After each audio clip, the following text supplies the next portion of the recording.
Hi, everyone. Welcome to this week's episode of Chatting the Pictures. I'm Cara Finnegan. I'm a writer, teacher, and I'm currently writing a book on presidents and the history of photography. And I'm Michael Shaw. I'm the publisher of Reading the Pictures. I am a clinical psychologist. I never mentioned that, but so throw that You in there. should. You should. I think that really informs the way you've always read images, for sure. At least looking at Trump. Yeah. Yeah, Anyway, absolutely. Many, many hats Michael Shaw wears. Should we get rolling? yeah, sure.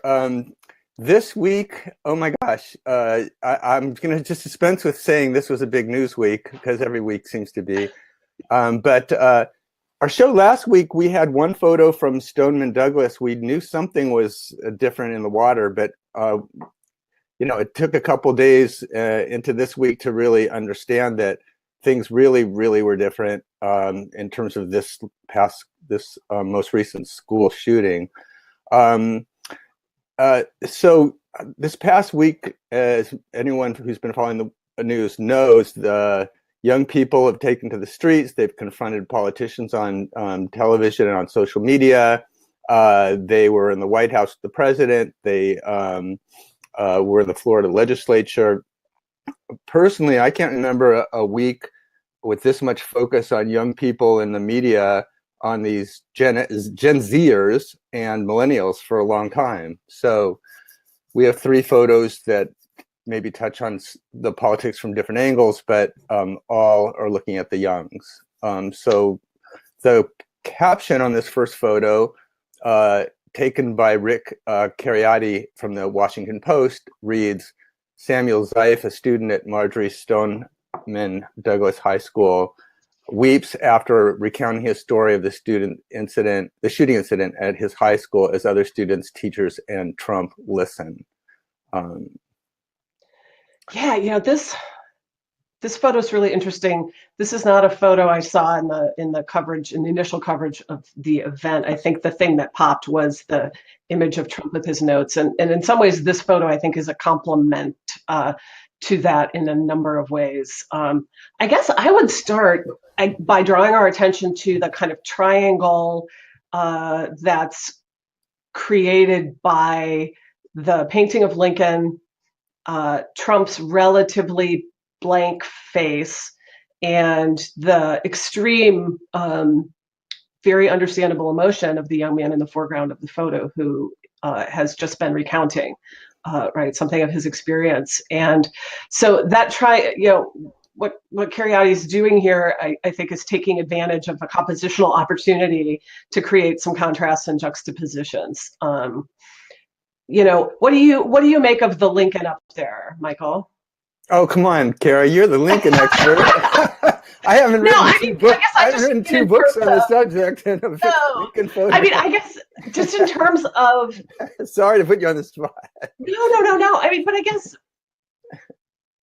I could talk about that painting, right? But it's really the photographer's choice to put that there. Is it a critique of Trump? Is it a suggestion that a leader should be listening and understanding? Does Uh-huh. Lincoln look more like he's doing that than Trump? I mean, Out of his depth. Uh-huh. yeah, perhaps. All the above. Um, Uh-huh. I mean, as I looked at the image of Trump, I have to admit I did think of that note card, and I thought, I hear you, right? That might be his I hear you face. Uh-huh. Or it could be that he's legitimately paying attention to people who are recounting very traumatic experiences. I think it might be fair to suggest that that could also be happening. Um, Could it also Whether he would do reference? that as well as Lincoln, right, might be a whole other set of questions. But the juxtaposition, the contrast of thinking those two things is really interesting. And then also, I think, kind of down at the plane of living humans, right? So not focusing on Lincoln so much. Again, that contrast with youth. The young people are all experiencing, at least, and again, you're the psychologist, right? But they appear to be, to me, facially experiencing genuine emotion in this moment. But might the painting also reference other previous occupants of the White House? Oh yeah, certainly. Yeah, I think that's the case as well. And I mean, so there's just a lot of contrast here, and my first thought when I looked at the photo was, is this a critique of Trump? Is this an acknowledgement of this young man's grief? I'm not sure what the subject of this photo is, which is what I think actually makes it a really interesting photo. Yeah, I guess it does pull for the psychology, and maybe that's why I mentioned that. Because the focus on Trump this week and that photo of him holding the cheat sheet, Remember to Be Empathetic, which went completely viral, it does inform this picture, but not completely, because as much as we want to look at this and say what this reveals about Trump and the role of consoler in chief, and how really lost he seems to be in the photo in response to Samuel's emotion. I think that what's the more subtle point, but probably the more interesting point, is how Trump is the only older person in the picture. So it's not just about empathy, but also him being a role model. And we know that Trump was the oldest person ever elected president of the United States. So this was already a challenge and a tall order.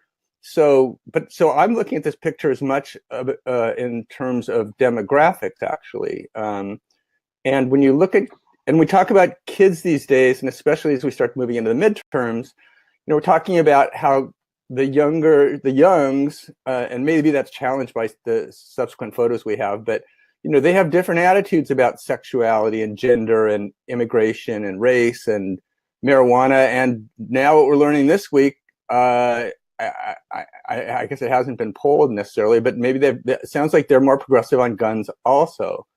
So I think this picture is a lot about, Trump as the, in terms of demographics, and is he out of it? How much is he out of it just because, he's having to relate across a lot of generations, and there's a lot of skill in that.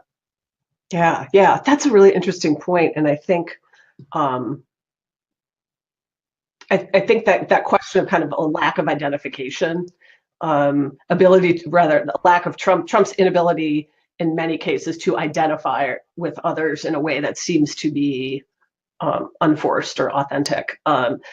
That I think the generational thing is interesting. And the one thing I thought about in that regard too is I don't see much identification, at least I didn't in the news coverage this week, of him as a parent either. Which again is another way that one might identify with young people, would be through your role as a parent. Yeah, in fact, George Lakoff talks about, he's like the semiotics guy, and he talks about the two models of the Democrats and Republicans, where you have the compassionate father, and then you have the authoritarian father. So that's what's jarring about this picture too, is that Trump comes from that tough love perspective, and these students are coming from the other end of the spectrum. So that's a tension in this photograph too. But I thought you were going to talk about Obama, and how much how much the photo and the painting prompts for that comparison. Yeah, I mean, is Lincoln a stand-in for Obama, who might have done this event, this issue, this event, or this tragedy differently or better? Yeah, I mean, to the extent that Obama and Lincoln are identified with one another, and Obama certainly cultivated that, especially early in his candidacy and presidency. And I was, before we went on the air, I was telling Michael that when I looked at this photo, I realized, oh, that portrait of Lincoln, this Healy portrait, which hangs in the White House, you could put some leaves and foliage behind that, and it would look a lot like the Wiley painting of Obama. And it hadn't struck me, but I thought, okay, maybe that's also a Lincoln visual analogy: the chair, and the sitting, and the posture, and the body language in particular. So maybe at some point we can play with that. But I think let's keep the focus on on this theme of young people, because it's very clear in these photos we're working with today. So let's move on to this image, and Michael, you're going to have a caption for us. Yeah, the caption, the photo's by John Shinkle from Politico. and all three of these photos, by the way, as you mentioned, are ones that were a little bit like off the beaten path. They were photos that really jumped out at me, but they're not ones that circulated widely. So the caption on this one is John Uphold, 20, of Duluth, Minnesota, engages with local teenagers rallying for gun safety law reform in the wake of the Parkland, Florida shooting on February 21, 2018. Uphold is in town for CPAC and was at the Capitol for a tour with his friend Trevor Thompson, also from Duluth, Minnesota. So, and quickly remind us, Michael, what is CPAC, in case people might not know? It's wow, the Conservative Political Action Committee. Is that I'm? Yeah, I'm not it's actually sure, but it's a big rally conservative event, and it's like a big rah-rah hoorah kind of thing that happens every year, right? So I referenced this morning as the conservative Super Bowl, and the fact that it's also a very prominent platform for the NRA tells you probably as much as you need to know. So yeah, Wayne LaPierre spoke this week. President Trump was there, I think, yesterday, or maybe today or something. Mike Pence was a big figure. The woman Loesch, Diane Loesch, who was at the debate and the town hall on CNN on gun violence. She was there and showing a much different type of body language and affect at the NRA convention and when she was talking with the students. So yeah. Yeah, so this is the frame for this picture and the next picture we're going to talk about. So it's good to kind of have a little bit of that context. Right, we go CPAC right here. Yep. Yeah, and, this photo, when I first looked at this photo, I realized that it was it's set up in a way to suggest confrontation, and I think part of that is psychological. So it's this: you have one person and a group of people. You have people of color and a white person. You have obviously the highly symbolic and very charged Trump hat, right? The "Make America Great Again" hat. And then the caption tells us you have kind of local kids on the right and out of towners. So what's interesting to me about the photos that at first glance you think, oh, there's some kind of confrontation, maybe there's an argument, right? Obviously this kid might not have a lot in common with this other group of kids, et cetera. But the more I looked at the photo, what really intrigues me about it is it doesn't seem to set up so much a confrontation, even though it's got all of these maybe what we might think of as stereotypical opposites going on in its content. But I don't know what you think, but I think these kids just look confused, and kind of they don't necessarily seem to be debating or arguing. There just seems to be, and I'm not necessarily sure the group of kids is necessarily listening empathetically either. I don't know how to describe it. It's just kind of confusion and sort of like, who is this kid?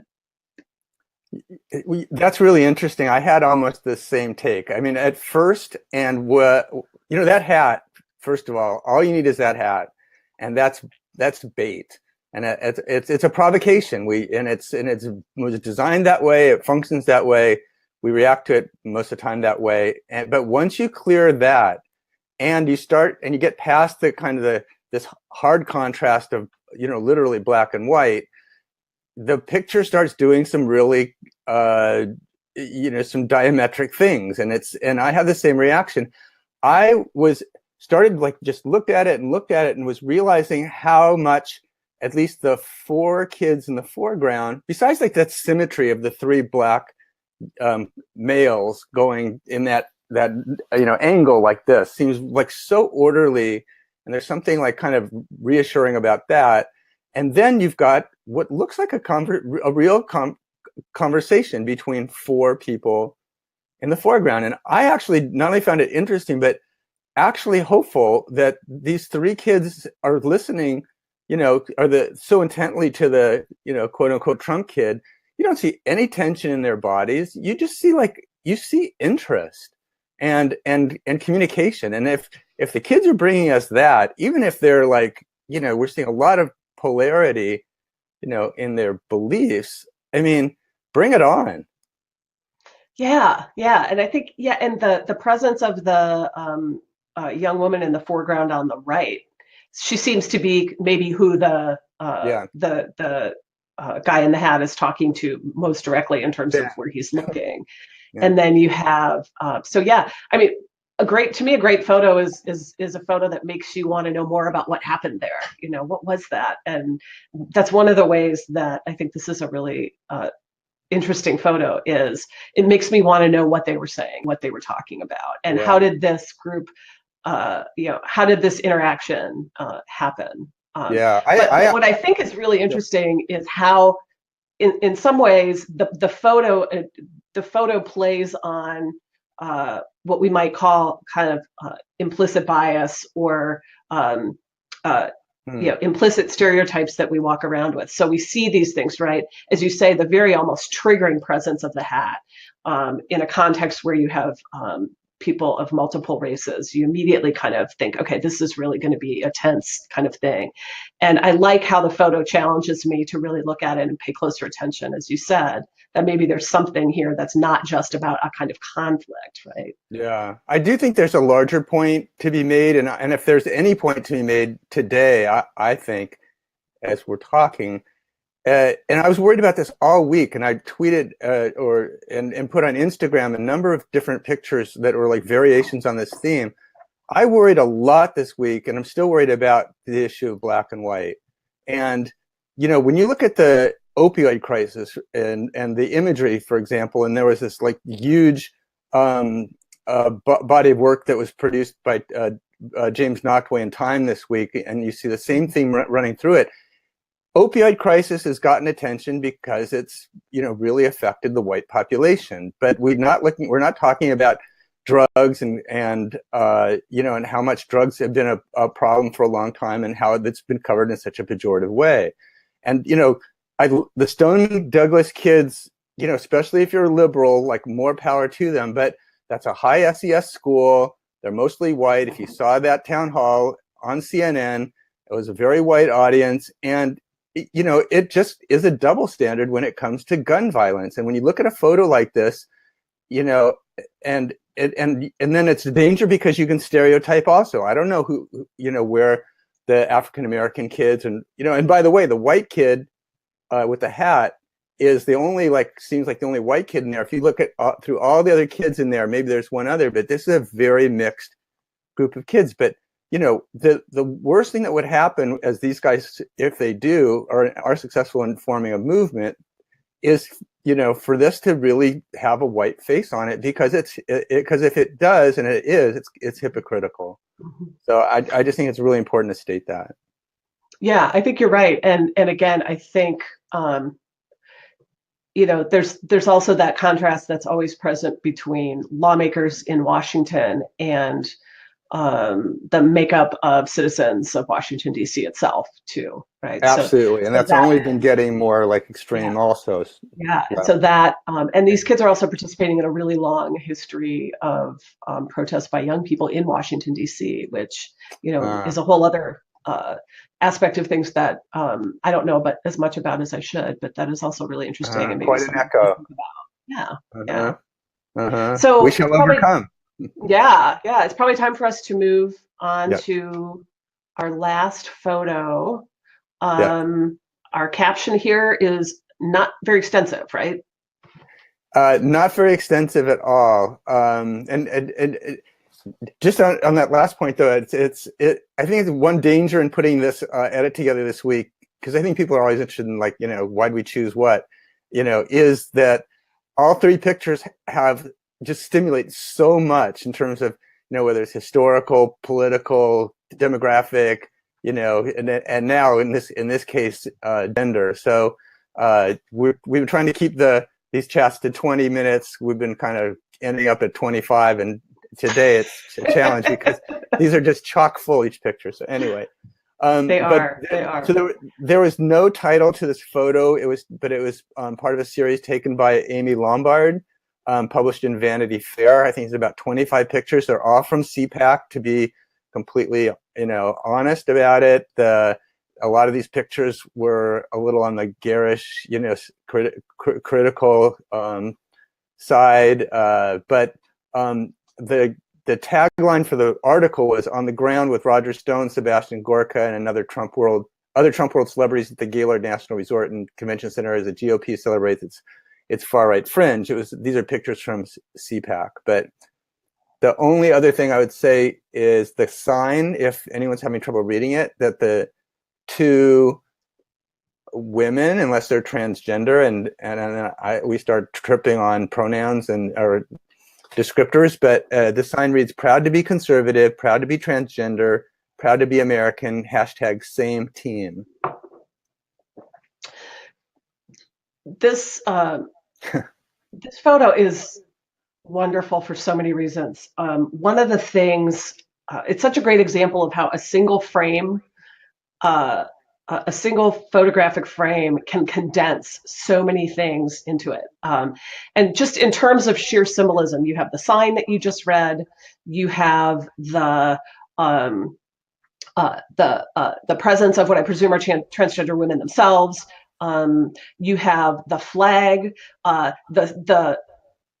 the flag itself is so densely rich with symbolism because it's putting together this, very famous, by now considered libertarian, conservative The Gadsden flag. slogan of "Don't Tread on Me," which of course has this long history in U.S. history with the imagery of the snake, and then you have that all superimposed on the rainbow flag. So just the flag alone, we could spend probably 20 minutes talking about what does it mean, right? But to me, the thing that just makes this photo that just puts it over the top in terms of all this condensing of all this symbolism is that high five between the two people on the right, and then the onlooker person holding the flag is kind of like cheering on at the high five, and what I think is really interesting is there's a kind of moment where you think, however these folks with the flag are attempting to kind of navigate their position in a space that, to say the least, has not traditionally been welcoming to transgender people. However they might be attempting to do that, the photo suggests that maybe there's a little tiny bit of acceptance. However, I also note the garish carpet, which suggests that they're kind of maybe in a hallway or in an unofficial space. They certainly don't seem to be speaking on a platform, arguing, at least in this image, in a way that's sanctioned. So there's also the sense of they're kind of on the fringe of a space that embraces certain kinds of ideas and probably they're near an definitely not exhibitor others. area. Yeah. Yeah. So there's just so much happening here. I don't know how you see that high five, Michael. Does that seem hopeful to you? Does it seem, kind of a throwaway? Well, one thing I saw in the high five, going back to that first photo in the demographic contrast, is that, are these also Gen Zers or Gen Xers, or are they Gen Zers, and the woman with the bag, who's obviously like attending the conference, is she a Gen Xer and a boomer? So is there like some kind of again, like cross-generational coming together in the picture? I don't know. I was interested in that. The flag, I can barely relate to that flag, and I guess it's just putting it's really challenging my own politics, but it's like, the rainbow movement meets the Tea Party. It's pretty shocking. But what I was really getting hung up on is the sign, and I kept thinking about like this thing about same team, and I don't know if it's like, I mean, in a way, I'm like really glad I'm talking to a rhetorician, because you think you guys have the language for this that I don't. But I was thinking about batting for the same team. And that means that, it's this kind of inside allusion to, being gay. But then they're now like flipping the meaning. So it means like we're on the same team now means that we're not different, but we're really the same, but we're different. Yeah, I mean, I see the sign and the flag as not only creating visibility. In other words, it's very likely that these two people could walk through as attendees to the convention and pass in some way. In other words, they might pass as women, for example, and people may not know or realize, that I am, that these women are trans women. So that could be one. That's a challenge, you might say, for trans people in this context. So what I think is really interesting about the flag and the sign is they're teaching people why it's okay that they're there. And it's because they've got this other set of beliefs. And so in some ways, the photo, their display, we might say, and then we have the photo of their display, doesn't work unless it has all of these things, because this audience doesn't know how to necessarily read everything unless they're taught how to, perhaps. So the flags, suggest a kind of libertarian history, right? Freedom from, and the rainbow will signal, right, to most everybody that this is the realm we're also talking about. And so think about your libertarian beliefs from the perspective of people who are gay or trans. And then you have the sign, which again kind of does the same thing. So I can be trans and still be conservative and still be an American, and we can be together in our, presumably CPAC related beliefs. So, but it's a very complicated argument that these two people are attempting to make. And then, so then the high five is, hey, it's hard to interpret what that means other than a sense of, hey, okay, you're conservative like me, I guess you're telling me that, so that's cool. Well, right? If you're on our side, it's a battle for every vote, and a battle of hearts and minds. So, it's sort of like if you're on the right side, in the behind the curtain, that's sort of the bottom line right now. It's and then going back to that's the last photo. It's maybe the message is youngs are not as progressive as as we like to believe. So, but and so I mean, there are diversity of beliefs, and this, again, this is a photo that challenges our assumptions. The previous photo we talked about how it did that as well, and this photo challenges assumptions, and that's, I think, what the people at this event were trying to do with their fellow attendees. Yeah, I told you we were going to have trouble keeping ourselves. I know we're chatting too long, but we should probably wrap things up a little bit here, right? Yeah. There's a lot to chat about. Anyway, I wanted to thank everyone for watching.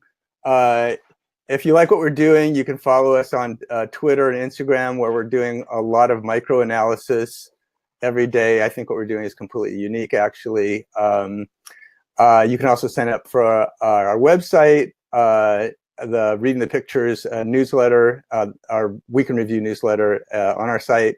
We're doing these Chatting the Pics most Saturdays with replays on readingthepictures.org. We also welcome your feedback, especially on our Facebook page, where we're streaming the live program. So no doubt there'll be a lot more news next week, visual news, and we'll see you then. Thanks for joining us.